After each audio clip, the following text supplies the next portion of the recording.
Yo, what up everybody? It's your boy Fitzmonk TV here, aka G-Lauren33, and I'm back here tonight with your Clash of Champions preview and prediction show, alright? Just a quick couple housekeeping notes before we get into the podcast. My Monday Night Raw review is up. We talked about Stone Cold Steve Austin's return to Madison Square Garden. We also talked about that great tag team match that happened between Sasha Banks, Bayley, Charlotte Flair, and Bayley. We also talked about the King of the Ring semifinals and a lot of other stuff. I also have my SmackDown Live review from last night, where we talked about Kofi Kingston and Randy Orton having another brawl. We also talked about Undertaker's return to MSG and why it didn't matter, the same way Stone Cold Steve Austin's return didn't matter the night before. And we also talked about Kevin Owens getting fired by Shane McMahon. So if you guys haven't, make sure to go check out those two videos later on. But tonight specifically, we're focusing on Clash of Champions, alright? Clash of Champions is the first official WWE pay-per-view as we enter into the fall season, the autumn season, So WWE, trying to end the year on a high note with these last 4 pay-per-views. And we'll have to wait and see. AEW's TV debut, it's on the horizon. So WWE, they need a really, really good show to go up against AEW, which starts in just a couple weeks, especially with NXT making its debut on the USA Network in just a little over a week.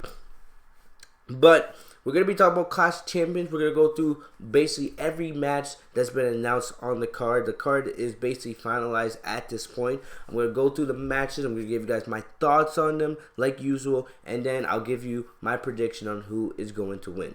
Alright, most likely this Sunday, I will probably have a live stream.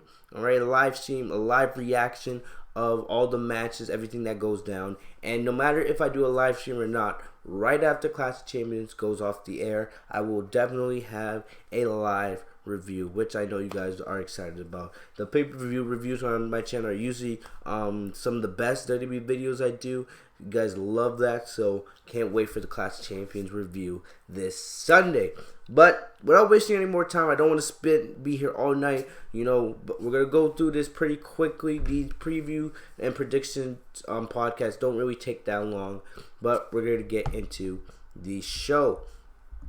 So starting off with, right off the bat, we're going to get into what many believe is probably going to be the main event of Clash of Champions. Alright, in my opinion, this should not be the main event of Clash of Champions. The main event should be Sasha Banks and Becky Lynch for the Raw Women's Championship. But we'll talk about that match a little later on in the podcast. Alright, Seth Rollins and Braun Strowman, the feud, in my opinion, has not been built the way it should be.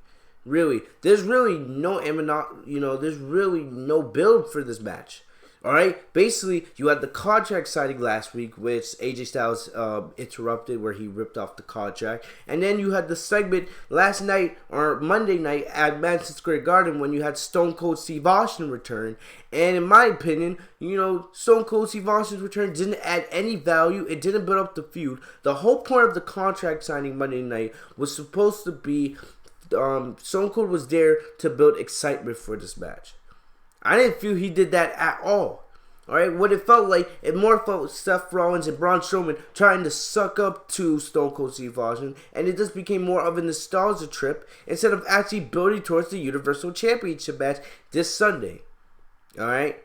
And the thing about it is, one of the keys I'm looking into this match is, what kind of Braun Strowman are we going to get? Are we going to get a serious Braun Strowman? Are we going to get a Braun Strowman that jokes around? Are we going to get the hesitant Braun Strowman? Are we going to get something like a heel Braun Strowman? Because I'm going to be honest with you. Alright, I'm going to be honest with you. WWE, we hear all these attempts of WWE trying to make Seth Rollins look cool, right? Everything about Seth Rollins, they're trying to make him look cool in front of the WWE Universe. They want him to be the cool babyface, right?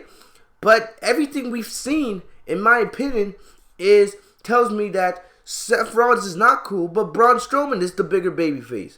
I feel like in Charlotte, North Carolina, it's more likely that Braun Strowman's going to get more of the cheers, and Seth Rollins will be the one that get booed. Seth Rollins, ever since, even before SummerSlam, back with Lesnar, back even before that, when he was feuding with Baron Corbin, and he was teaming with Becky Lynch against Lacey Evans and Corbin over the Universal Championship and the Raw Women's Championship. Seth has not come up as cool. Seth has more been looked at as a blind idiot. Alright? You have Seth Rollins on the mic saying he's the best wrestler in the world, and I don't have a problem with Seth Rollins saying that. Because Seth Rollins is one of the best in that company. I don't think he's the best in the world. In my opinion, if I had to pick one wrestler who defines that, I would pick AJ Styles. But that's a whole different video for another day. But, everything they say with Seth Rollins, Seth Rollins isn't terrible. But the guy he's not appealing on the mic. He doesn't really say anything that makes you get invested into whatever program or storyline that he's put in. Alright, I feel like it's way more likely that we'll see Braun Strowman get cheered. Alright, I feel like it's way more likely that Braun Strowman is going to be the one that gets cheered, and Braun Strowman is going to be the one that the people want to see win the Universal Championship this Sunday. Alright, we also know the other big X factor is we know that Strowman and Seth Rollins will be defending the Raw Tag Team Championships against Dolph Ziggler and Bobby Roode later on in the show. Alright, or probably earlier in the show. If I had to make a prediction right now, most likely what they're going to do the Raw Tag Team Championship match first with Roode and Ziggler. Alright, and I'll give you guys my prediction for that in just a second. And right after that match, they'll go straight into the Rollins versus Strowman match, no matter what happens, no matter what outcome comes out. Alright, but the thing about it is, I'm going to be honest with y'all. Talking about just the Universal Championship, I don't have a winner here. I think this match ends in a no contest. No contest because I believe there will be an interference and there will be some kind of disqualification. Something like that. There will be some kind of fuck finish. Something's going to happen. Alright? And it comes from the man that I love on the main roster, who has the best gimmick probably in all of WWE right now, Bray Wyatt, a.k.a. The Fiend. Alright? They've basically been teasing since the night after SummerSlam, since Bray Wyatt destroyed Finn Balor at SummerSlam. They've been saying that basically Bray Wyatt has been challenging Strowman and Rollins on Twitter. And basically, if you watch the Firefly Funhouse promos they've given in the last couple weeks, they basically flat out said that Strowman or Rollins, whoever walks out of Clash of Champions as the Universal Champion, they're going to face Wyatt most likely at Hell in a Cell. I can definitely see WWE going down the direction of this turning into a triple threat match. It being Strowman versus Rollins versus Wyatt at Hell in a Cell. But it doesn't matter what. It doesn't matter who Wyatt faces at Hell in a Cell. There's no way you're having Wyatt not walk out of that pay-per-view with the Universal Championship. There's no way it's not happening. Because in my opinion, Bray Wyatt should not be losing anytime soon. We should not see Wyatt even be close to losing anything until we enter either WrestleMania season next year or SummerSlam season all the way next summer in Boston. That's the way. You're not booking Bray Wyatt to lose no matter what. Alright, you didn't bring Bray Wyatt back after a year of not being on WWE television, after you broke up his tag team with Matt Hardy. You did bring Bray Wyatt back after a year just to not be used. Just to have his gimmick fall to Seth Rollins or Braun Strowman. No matter what happens. And I don't like this because, the way they've done it, it's basically WWE telling you that, it doesn't matter what happened at Clash Champion. It's basically a spit in the face because WWE is legit telling you that you shouldn't care about the decision. You shouldn't care about the outcome to Clash of Champions. Because no matter if Rollins wins clean or Strowman wins clean or is there some kind of fuck finish or at least there's some kind of triple threat at Hell in a Cell, no matter what happens, Wyatt is walking out of Hell in a Cell as the Universal Champion. And it pisses me off. I love Wyatt. I love the gimmick. He's, other than Sasha Banks, he's the most enjoyable thing for me on the main roster right now. But, if we're being honest here, based on everything we've seen, it makes the Clash of Champions match between Rollins and Strowman pretty much meaningless. Pretty much meaningless. And it's not like I cared about the match at all, because the match legit has no build. WWE has failed at every corner to build this match. There's like no sense of conflict between these two men. I'm not excited about the match at all. But at the end of the day, this is just going to lead to Ryan becoming the Universal Champion. So my prediction is Rollins will be the one to walk out of Clash of Champions with the Universal Championship. And no matter what happens, I'm messing up my words. Rollins will walk out of Clash of Champions still Universal Champion. He's not going to beat Strowman clean, in my opinion. I think it's going to be a fuck finish because I think Wyatt will get involved. He'll attack both men. And that will lead to most likely being a triple threat match at Hell in a Cell with Wyatt becoming Universal Champion. That's just my opinion. Moving on. We're going to go to the Raw Tag Team title match. Alright? And we'll talk about some of these other matches in a sec. But the Raw Tag Team title match, Strowman and Rollins defending against Dolph Ziggler and Bobby Roode. Alright? I'm still calling him Bobby Roode. I don't call him Bobby Roode. I really don't care. Alright? But, I don't care about this match either. Just like I don't care about the Universal Championship match. This match has very little to no build. Remember, we had a tag team gauntlet match about 2 or 3 weeks ago on Monday Night Raw. And it was one of the worst tag team matches I've ever seen. It was legit 40 minutes of pure garbage. And you had Ziggler and Roode, a team, yes, they have talent. But they're just a team that was made up. You had a team that was just made up on the fly win a tag team gauntlet. When you have other teams on the main roster, like an AOP, like the Viking Raiders, teams that are not being used correctly. Or teams that are not being used at all. They're just sitting and catering. But instead, you want to have a made-up team, challenge for the Raw Tag Team titles. Alright? I wish I could get behind Roode and Ziggler because they're not bad. Based on what we've seen the last couple weeks, they're not bad. They would actually be an interesting duo. But the thing about it is, they're both losers. They're both losers on WWE television. And, they can talk in the ring. They're good on the mic. They deliver A+ matches most of the time. But the thing about it is, they're both losers. WWE puts no stock into them because they always have them lose. So why are we supposed to believe they're credible? Why are we supposed to believe a word they say? Why? Besides all of that, I have Ziggler and Roode winning. I have Ziggler and Roode winning. To be honest with y'all, I'm just going to let you guys know, I think for the most part, there's not going to be a lot of new champions crowned this Sunday. I don't think there's going to be a lot of new champions crowned. But, and we'll discuss those as we go through the rest of the card. But I think Roode and Ziggler will be one of the new champions we see walk out of Clash of Champions. Just because I just don't see Seth and Braun holding those titles, for a long time. Ziggler and Roode, we'll have to wait and see if they even win the championships this Sunday. But to be honest, I just don't see Seth and Rollins holding those titles for a long time, especially if they're going to be spending most of the rest of the year feuding with Bray Wyatt over the Universal Champion. No matter if Strowman or Rollins is the champion, all three of those men are going to be involved in the Universal title picture going forward, no matter what. So I just don't see Rollins and Strowman staying together as tag team champions. Alright? I think this will be one of the more shock moments of the evening. And I think in a way, Ziggler and Roode winning these tag team titles, that will create more conflict. We'll see Rollins and Strowman, they'll blame each other for their loss, and that will lead into their Universal Championship match, which will probably take place right after the Raw Tag Team title match. So I have Ziggler and Roode winning the Raw Tag Team Championships. Moving on to the SmackDown Tag Team Championships. This is another feud that has little build. Alright, and it kind of disgusts me that I'm saying that because these are two of the best teams in the entire company. The New Day, they're one of the most, we know how many championships they're won.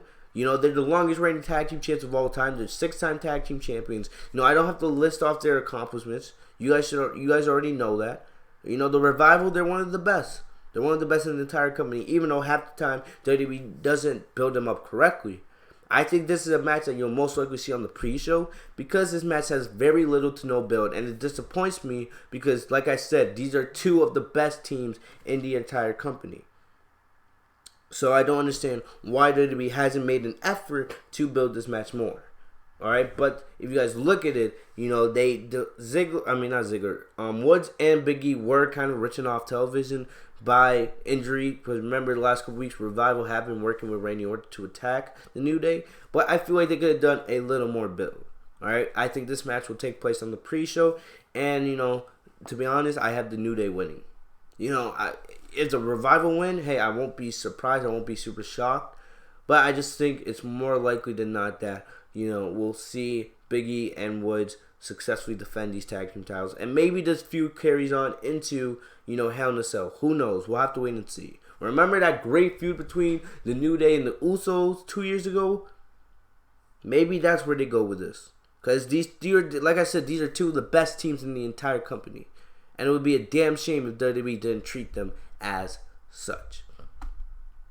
Moving on, we got the women's tag team championships. We have Alexa Bliss and Nikki Cross, the champions, going up against the challengers, Mandy Rose, Sonya Deville, aka Fire, and Desire.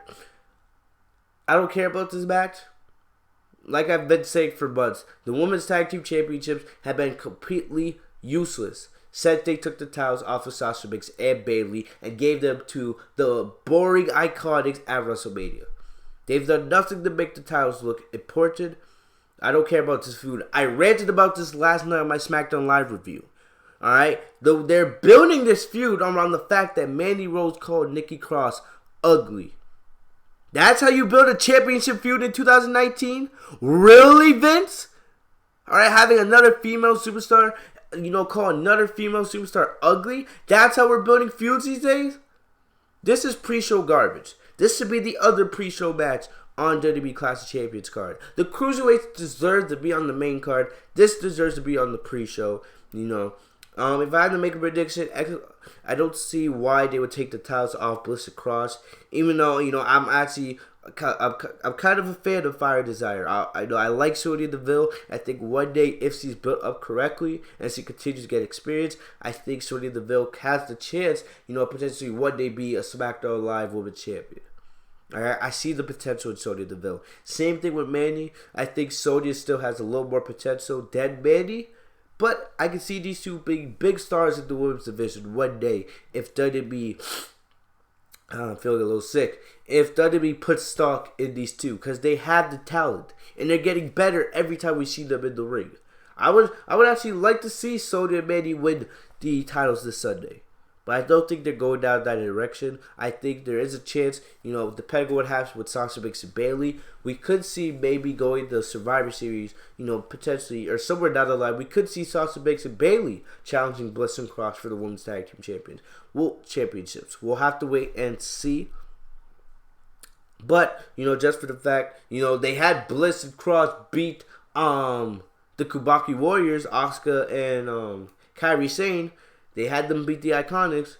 Why not have Bliss and Cross also defeat, Mandy and Sonya, and continue beating teams in the division. Next up, getting into the mid-card championships. We have United States champion AJ Styles going up against Cedric Alexander. All right, this has the chance to potentially be the best match on the card. These are two of the best performers on the main roster. I'm quote on saying AJ Styles is the best wrestler in the world, and I stick by that to this day. Love AJ Styles. Even Stone Cold Steve Austin basically said AJ is one of the best in the world, after Raw went off the air the other night. But, this is a huge opportunity for Cedric Alexander. I don't like the way they set up this match. Basically, the way they set it up was having the OC, get Cedric Alexander, basically were part of the reason why Cedric got eliminated by Baron Corbin in the King of the Ring tournament when they attacked him before his King of the Ring match.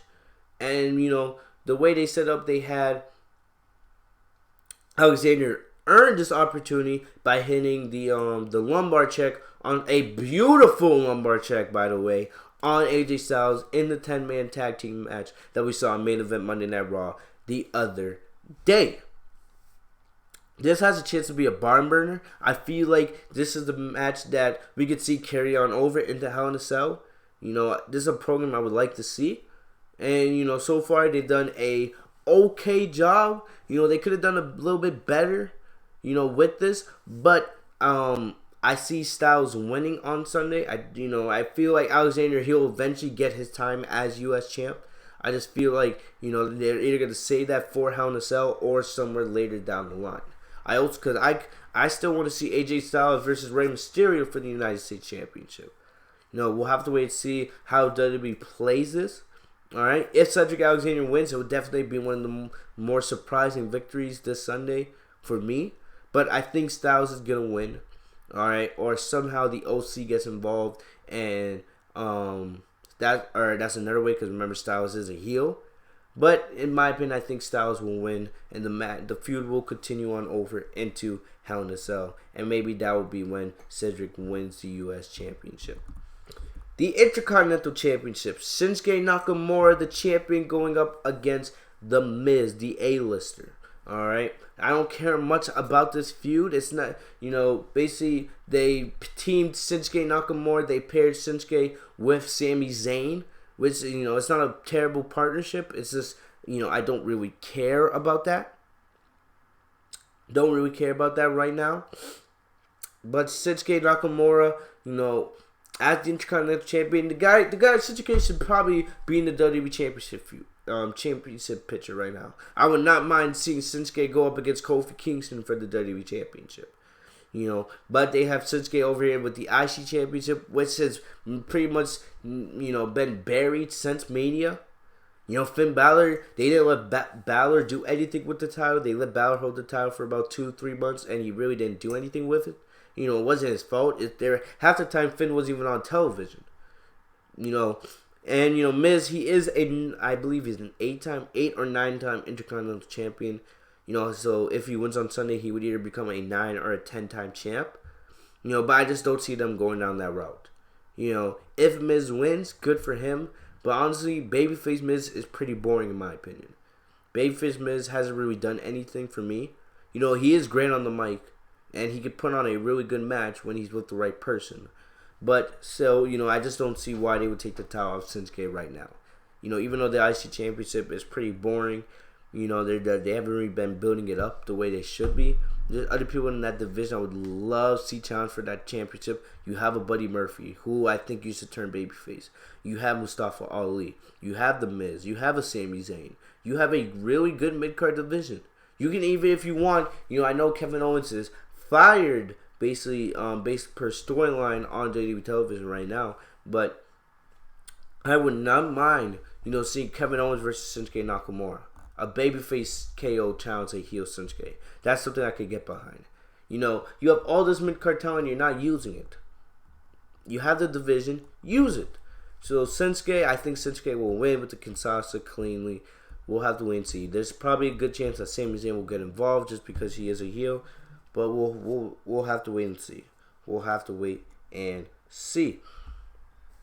Moving on, we have not Daniel Bryan. We have not even Luke Harper. We have Eric Rowan facing off against Roman Reigns in a street fight.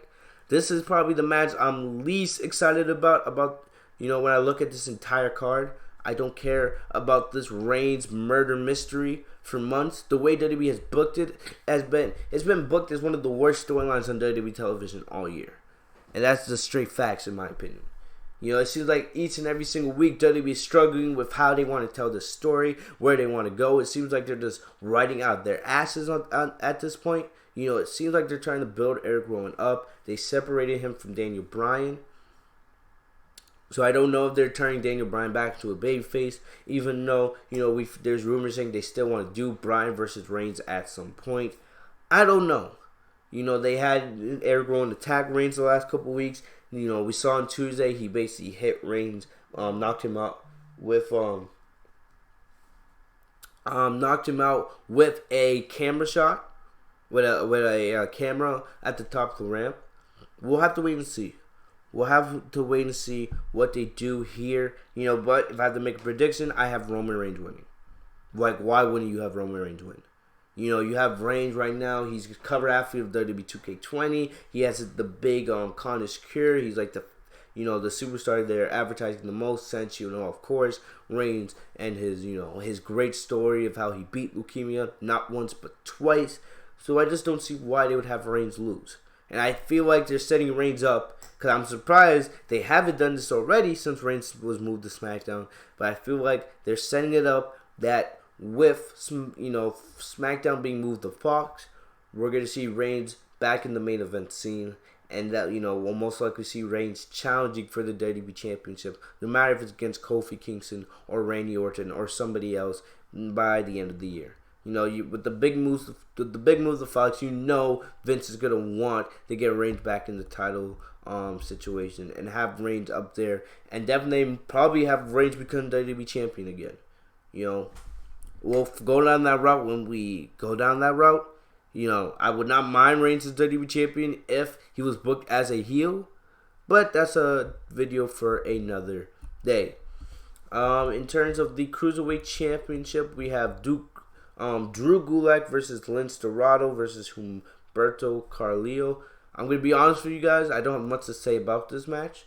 The Cruiserweight matches on the WWE pay-per-views have been, pretty damn good in the last couple months. The thing about it is, I just don't watch 205 Live. I just don't really make time for it. I don't care for it much. If I had to just pick a name out of a hat, I would probably pick Drew Gulak. Because usually when it comes to these Cruiserweight Championship reigns, they usually like to give the champions a pretty good run. So I think most likely I keep messing up with his name. Drew Gulak will walk out of Clash Champions, still your Cruiserweight Champion. We've done through most of the matches, but we got to get into these women. We got 3 more matches. Next, we got Kofi Kingston. Kofi Kingston versus Randy Orton for the WWE Championship match. Out of matches I would consider main eventing for Clash of Champions, I don't think Seth Rollins versus Braun Strowman is main event, even though most likely that's gonna be the main event of Clash of Champions, just because that's the way WWE, they want Seth to be the face of the company right now. So why wouldn't you have Seth main event the pay-per-view? The way Randy Orton and Kofi Kingston has been booked, I've loved the way they booked this feud. Loved it. I love Randy Orton's intensity as a heel. I love Kofi Kingston, has with the fairy tale story. Even though Kofi's been WWE champion now for close to 6 months.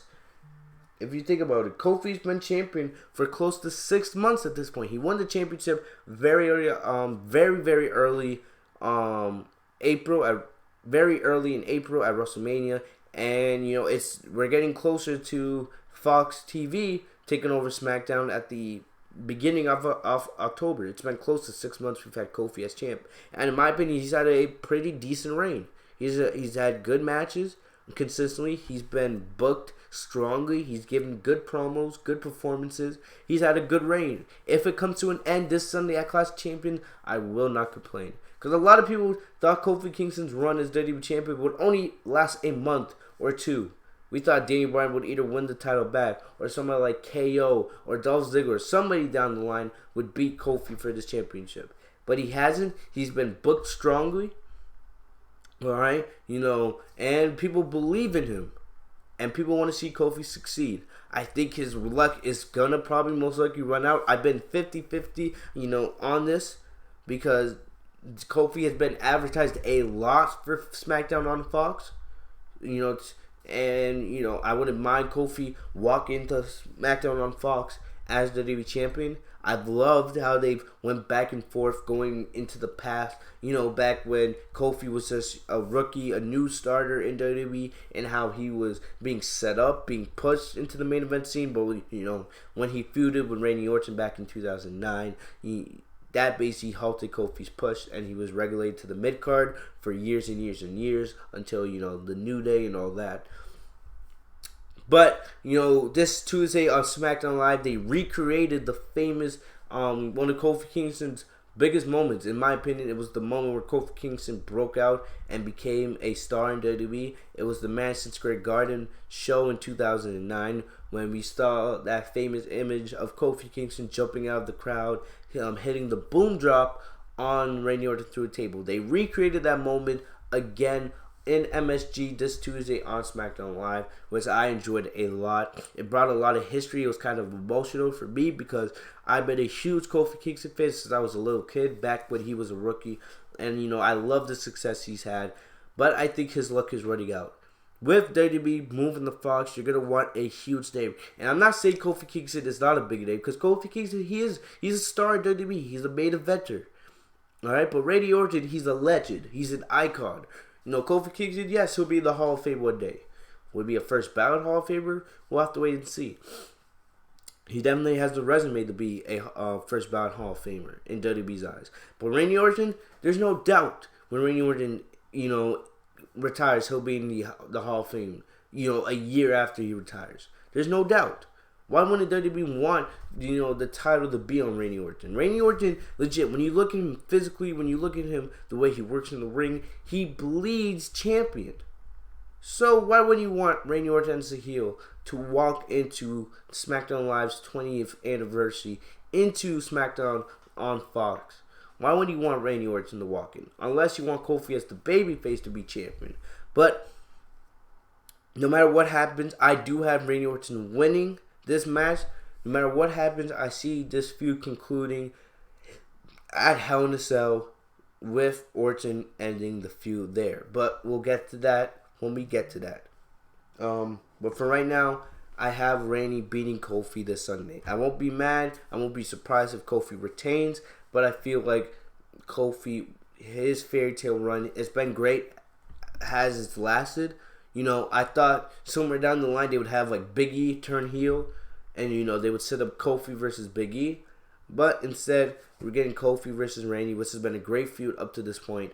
And I have Randy Orton winning at Clash Champions. And this will lead the feud to come to a conclusion at Hell in a Cell next month. For the SmackDown Women's Championship, we have Bayley versus Charlotte Flair. And I've been 50-50 on this as well. WWE, they turned Bayley heel, or they made us believe that they were turning Bayley heel a couple weeks ago on Raw when we saw Bayley come to the aid of her best friend Sasha Banks with the chair shots, leveling Becky Lynch over and over and over again. And, I thought they would actually go all the way with a Bayley heel turn.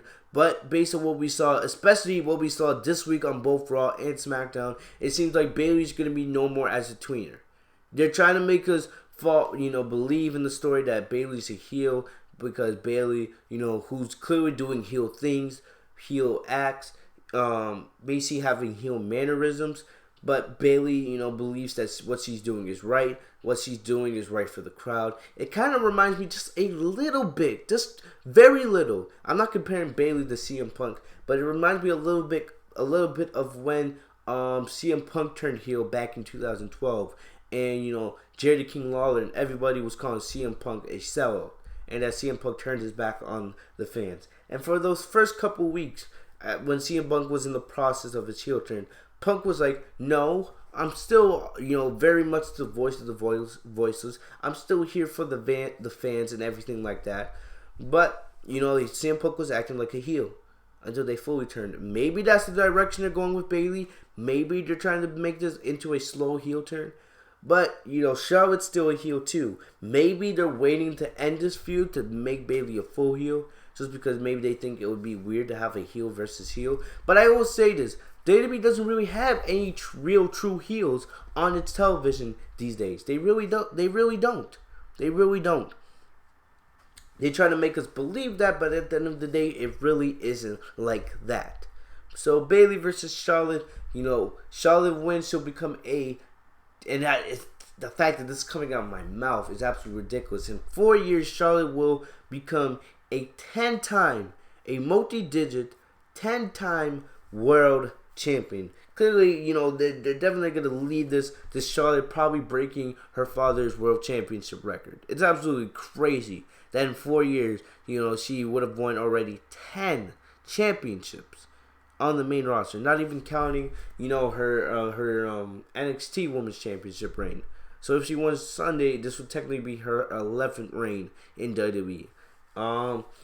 But I've been going back and forth on this. I think the way they want to go is, especially with Sasha Banks, I am very, very confident that Sasha Banks will beat Becky Lynch this Sunday and take over Raw, become Raw Women's Champion.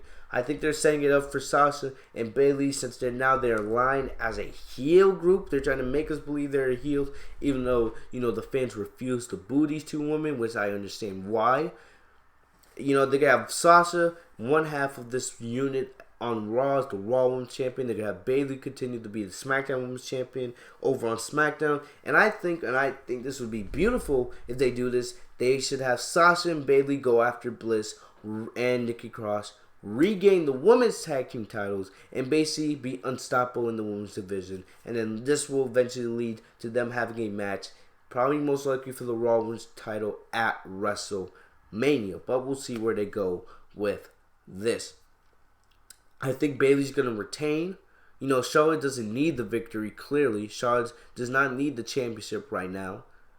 I think it's way more important because if you have Bayley lose to Charlotte this Sunday, all of her momentum goes down the drain. What was the point of trying to make us believe Bayley was a heel then? If we were just going to have her lose to Charlotte like that. Come on.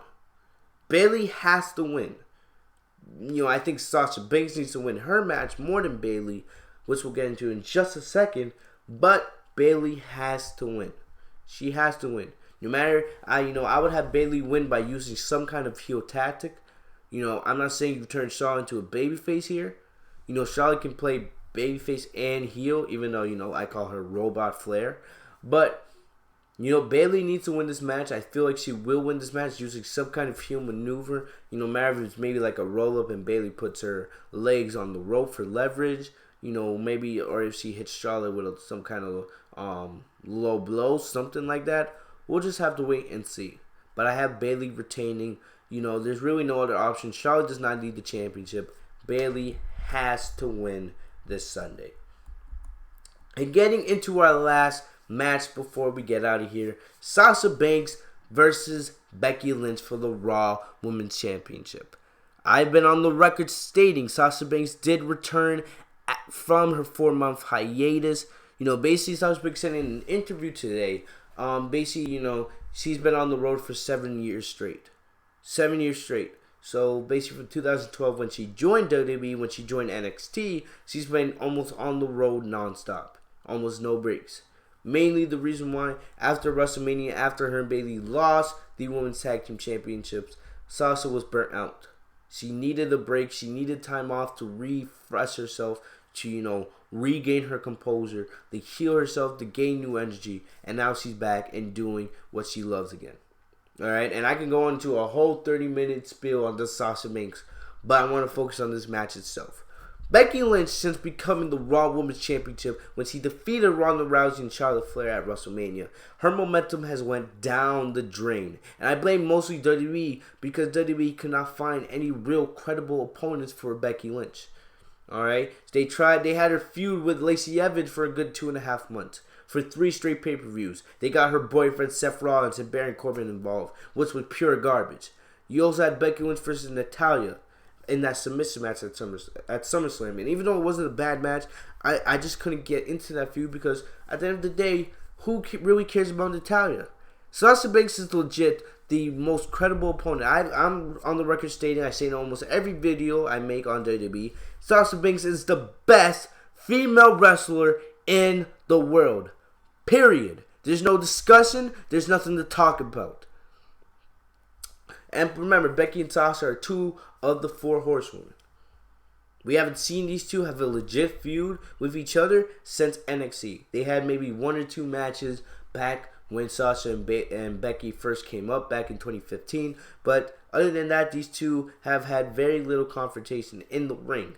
Alright, there was an amazing interview on ESPN.com that had Sasha and Bayley, Becky, and Charlotte talk about, the future of the women's division, how they feel about each other, and all 4 broke kayfabe in that interview. So I would highly recommend you guys go watch that. And clearly, Sasha and Becky, they're good friends in real life. This is just for their feud. They have to act like they hate each other, etc., etc., etc. Sasha is the most legit opponent in the women's division. She's the best female wrestler in the world. Alright, I'm on the record stating that. She's clearly, by far, Becky's best opponent since Ronda and Charlotte at WrestleMania. This is a feud that you can have be the staple front for Raw for the rest of the year. But I am pretty confident that most likely this feud's going to end at Hell in a Cell, just because Becky Lynch has been highly advertised for SmackDown Live, and we know that there's going to be another WWE draft after SmackDown makes its move to Fox to make the rosters separate and more permanent. So I think this is going to be Sasha Banks. She's going to win the Raw Women's Championship this Sunday at Clash of Champions, and she's going to be the face of the Raw Women's division. And then we'll see probably most likely Becky and Bayley go at it over the SmackDown Women's Championship over on SmackDown. I won't be surprised if Charlotte gets moved over to Monday Night Raw, but we'll have to wait and see. Because Sasha's going to need opponents. It's going to be way too easy for Sasha to mold through everybody on Monday Night Raw. Sasha, if you move Becky over the SmackDown and you have 3 of the 4 horsewomen on SmackDown and you leave Sasha, yes, Sasha can probably run Raw by herself. Damn, I'm getting all my words mixed up. But still, Sasha's not going to have many credible opponents. She's already ran through Natty. I don't want to see Sasha versus Lacey Evans. Maybe you can do Sasha versus Naomi. There are a couple other women that maybe you could have Sasha feud with. But, Sasha's going to need at least one other big name, someone that's near her level. I've been saying, give me a heel Sasha Banks versus a babyface Asuka. How great would that be? How great of a feud would that be? And, Sasha Banks should win that title at Clash of Champions. And she should hold that title all the way past WrestleMania, all the way to the Raw after WrestleMania. And that's when Sasha should drop the Raw Women's Championship. And then if you want, you can move Sasha to SmackDown, or you can, use her for something else. But, Sasha Banks, she came back after, being gone for 4 months. She came up with the new blue hair color, which I love, and the new attitude. And yes, Sasha right now, she's basically being portrayed as a heel. But the fans refuse to boo her because they know Sasha's story. They know how Sasha's been cheated.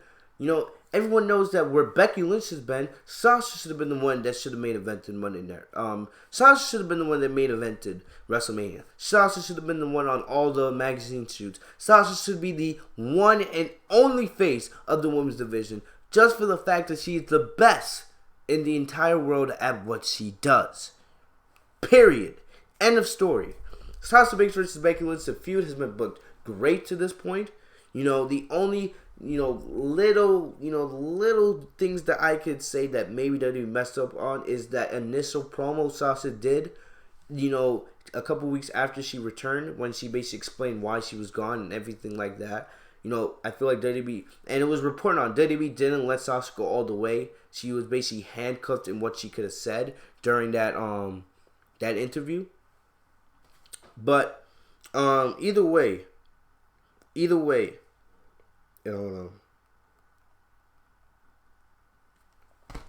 way, Sasha Banks versus Becky Lynch, it's been the best story on WWE television since SummerSlam.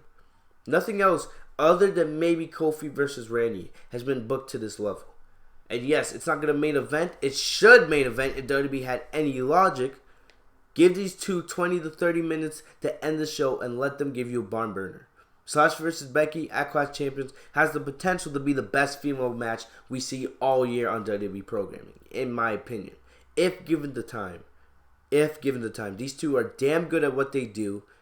Alright, and they're going to tear the house down in Charlotte, North Carolina. And no way, if Sasha Banks loses, there's no other outcome. No matter if Bayley gets involved, which would make sense because, Bayley is a heel and she's being loyal to Sasha,